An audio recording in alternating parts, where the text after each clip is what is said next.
Hello everyone, welcome to our channel Techavro. So today I'm going to show you how you can set custom vibration on iPhone. So for that you have to go to your call log list and you have to pick a number for it.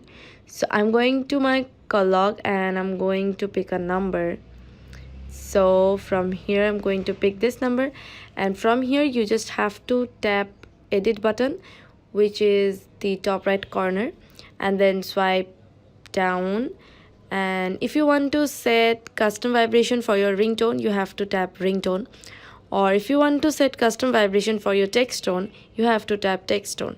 So I'm going to set custom vibration for my text tone, so I'm going to tap text tone, and then from here you have to tap vibration, as we are going to set a custom vibration.